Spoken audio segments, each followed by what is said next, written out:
Di tengah hiruk-pikuk dunia kampus, saat semua orang sibuk dengan tujuannya masing-masing,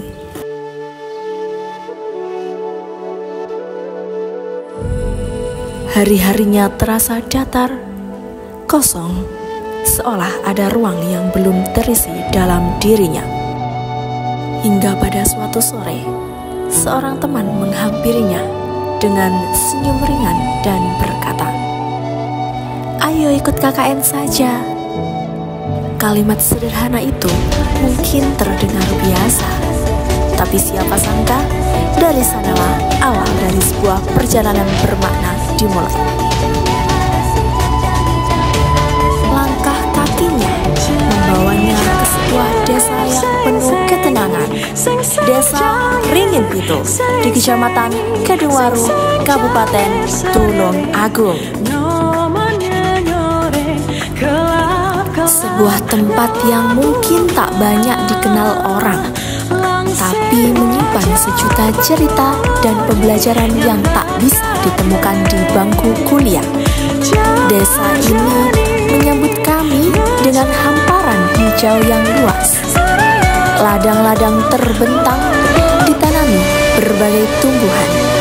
Ada tebu, cabai, dan aneka sayuran yang tumbuh subur.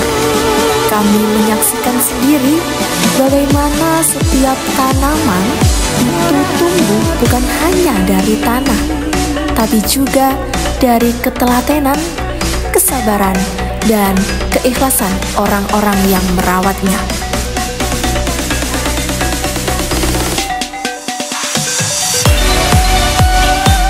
Kami berbaur dengan masyarakat. Kami tertawa bersama anak-anak, memainkan permainan tradisional yang mungkin sudah jarang kita lihat di kota. Ada kegembiraan sederhana yang sulit dijelaskan, tapi sangat terasa di hati.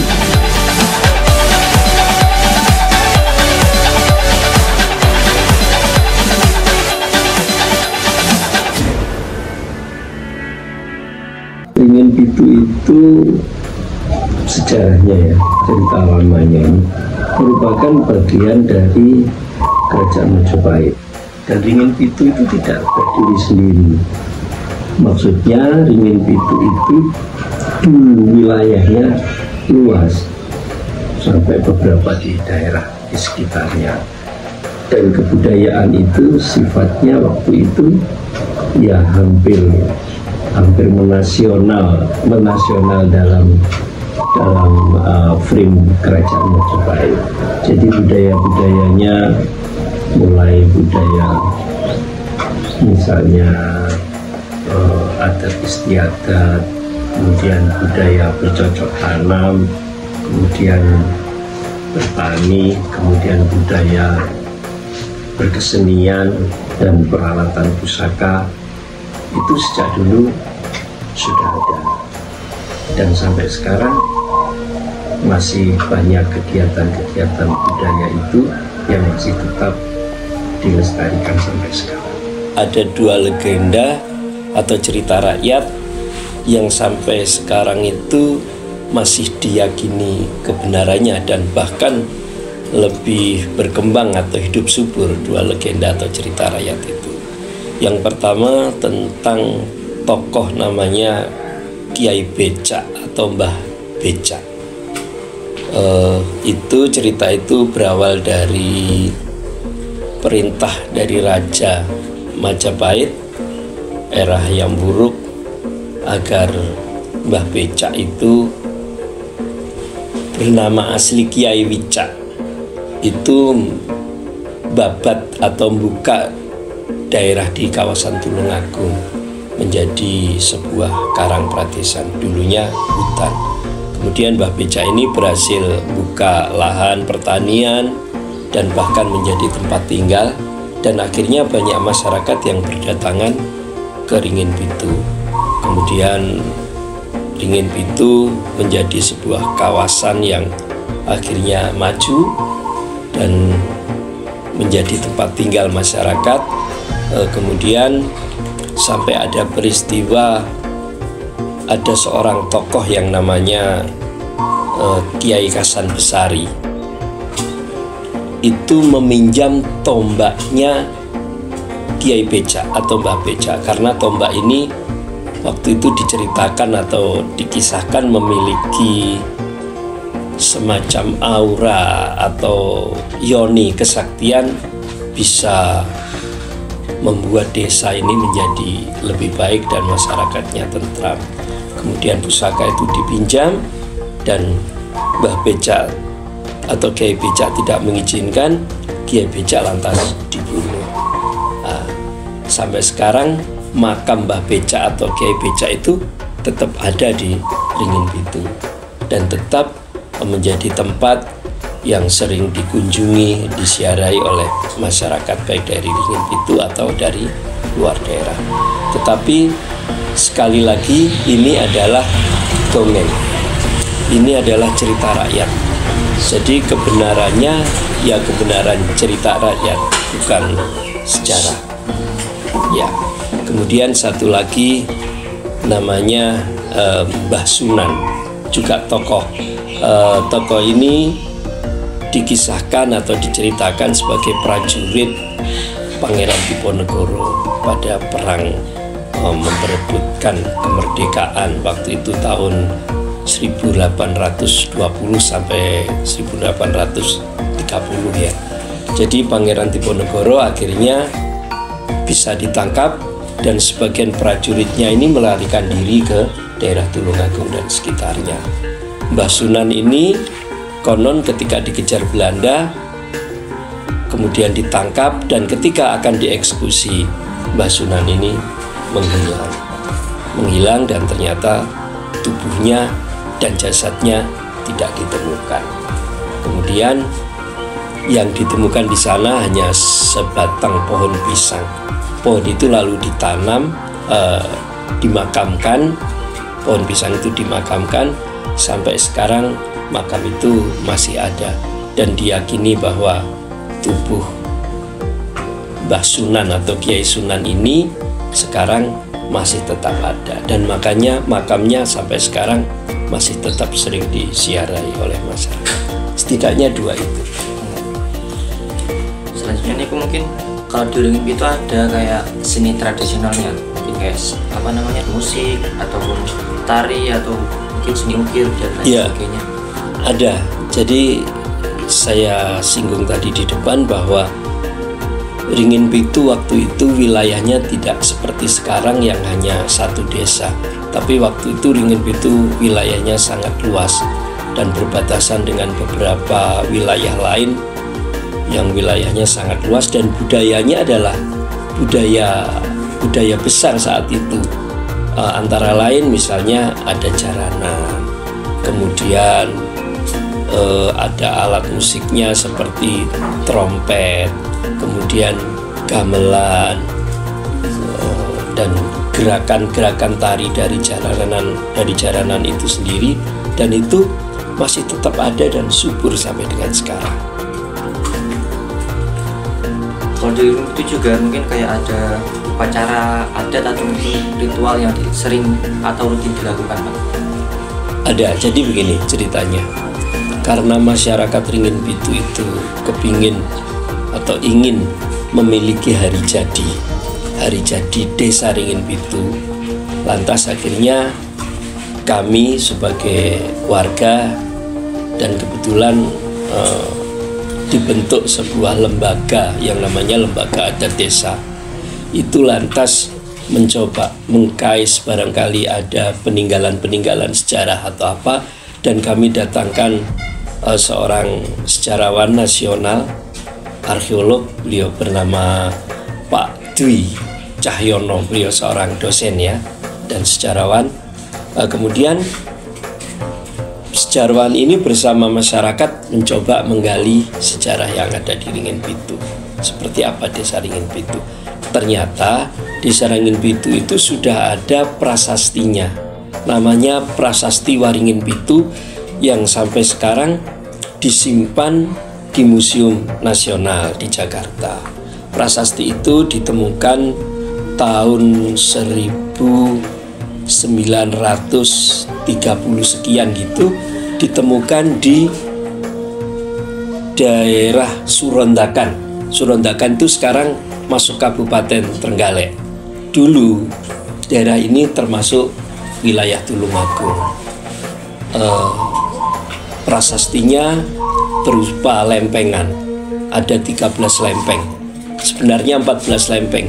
Yang satu lempeng sudah tidak terbaca. Dan kemudian yang lempeng ke-8 dan ke-9 ini khusus menceritakan tentang Waringin Pitu yang sekarang menjadi Ringin Pitu. Dari prasasti itu diketahui bahwa Ringin Pitu ini memiliki wilayah dan memiliki berbagai macam kesenian tradisi dan termasuk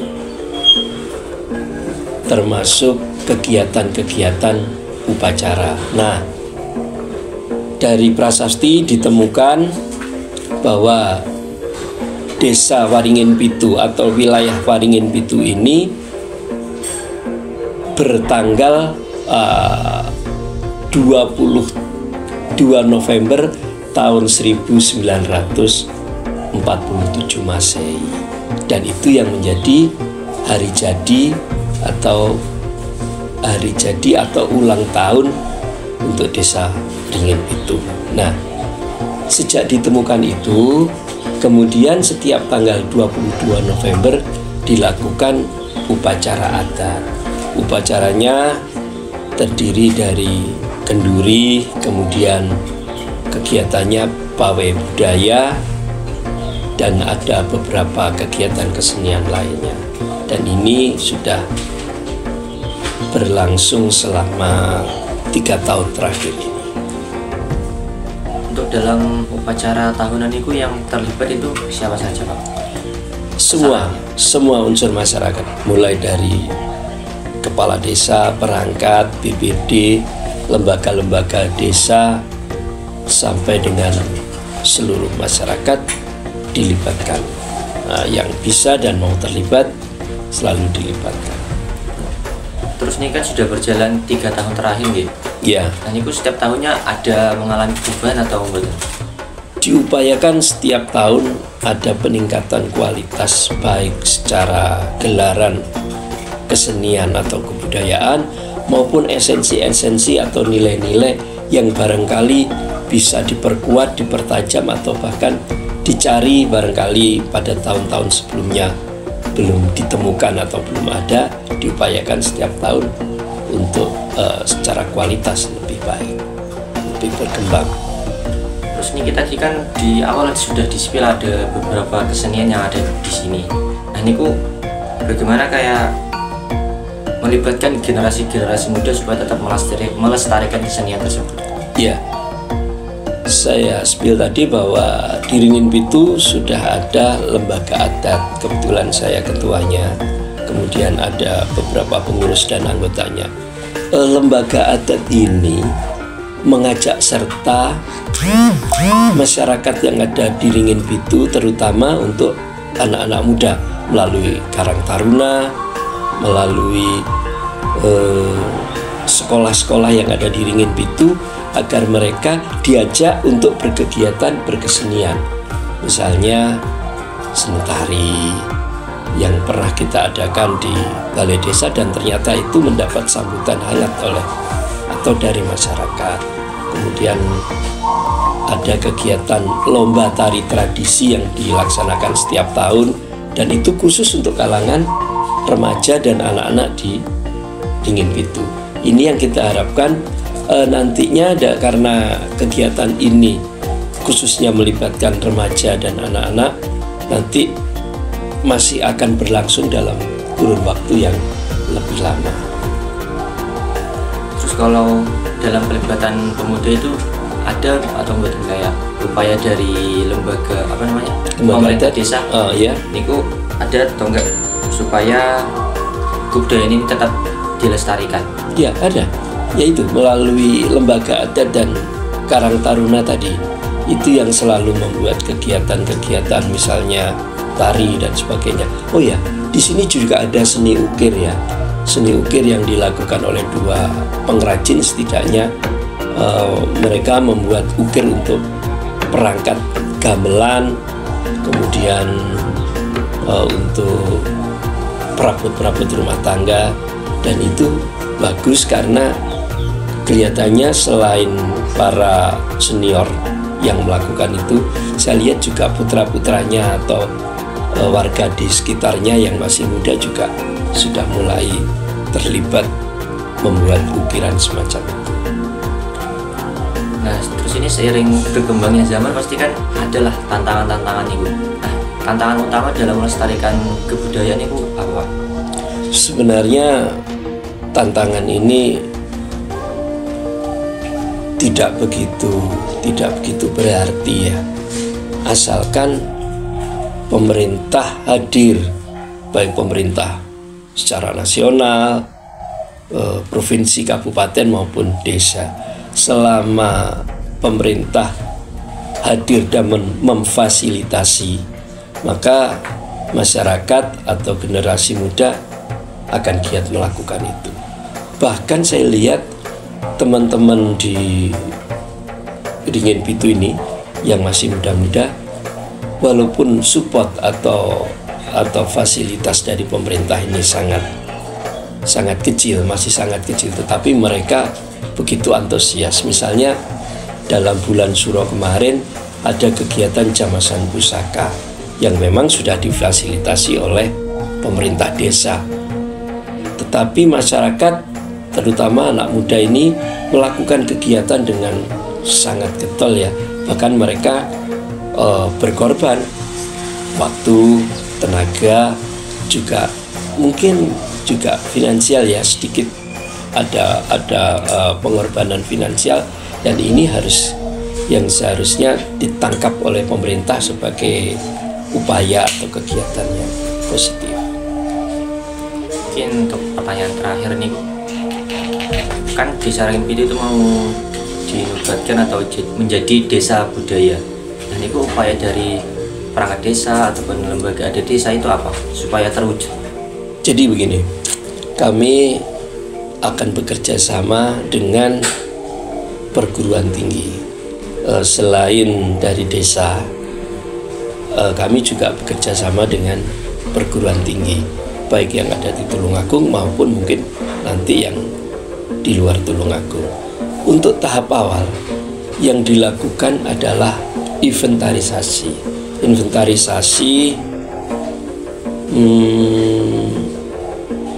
baik itu kegiatan maupun potensi yang bisa mendukung menjadi sebuah desa budaya. Misalnya ada kegiatan ya upacara adat. Syarat itu untuk menjadi desa budaya itu harus ada upacara adat yang melibatkan masyarakat, sudah ada. Kita punya kelebihan lagi, memiliki hari jadi yang bukan dikarang-karang tapi sudah ada dalam prasasti secara nasional, diakui oleh nasional prasasti ini. Kemudian menginventarisasi kegiatan masyarakat. Misalnya di sini ada pembuatan makanan-makanan khas atau makanan tradisi, misalnya cenil atau klepon dan sebagainya. Walaupun makanan ini tidak hanya di Ringin Pitu, tetapi seperti saya sebutkan bahwa Ringin Pitu ini dulunya sebuah wilayah yang luas, dan kegiatan-kegiatan budaya ini juga dilakukan oleh masyarakat di sekitar Ringin Pitu, bukan hanya Ringin Pitu, tetapi setidaknya ini menjadi catatan atau potensi yang juga diinventarisasi. Itu menggandeng perguruan tinggi, kemudian melakukan inventarisasi. Kemudian kita juga sudah mencatatkan diri ke Dinas Kebudayaan dan Pariwisata Tulungagung. Yang ini Dinas Pariwisata ini bersurat ke Kementerian, Menteri Kebudayaan, karena desa budaya itu nanti yang menetapkan adalah Kementerian Kebudayaan. Jadi kami sudah bersurat ke sana melampirkan data-data dan potensi yang ada di desa Ringin. Saat ini sudah berjalan dan diharapkan keterlibatan desa, pemerintah desa maksudnya, untuk lebih memfasilitasi terhadap kegiatan-kegiatan yang merujuk atau mengarah pada kegiatan budaya. Misalnya permainan tradisional anak, dakon, pate lele, atau betengan, dan masih banyak lagi, egrang. Itu kegiatan-kegiatan permainan anak yang sejak dulu sudah ada di Ringin Pitu. Saya kira itu.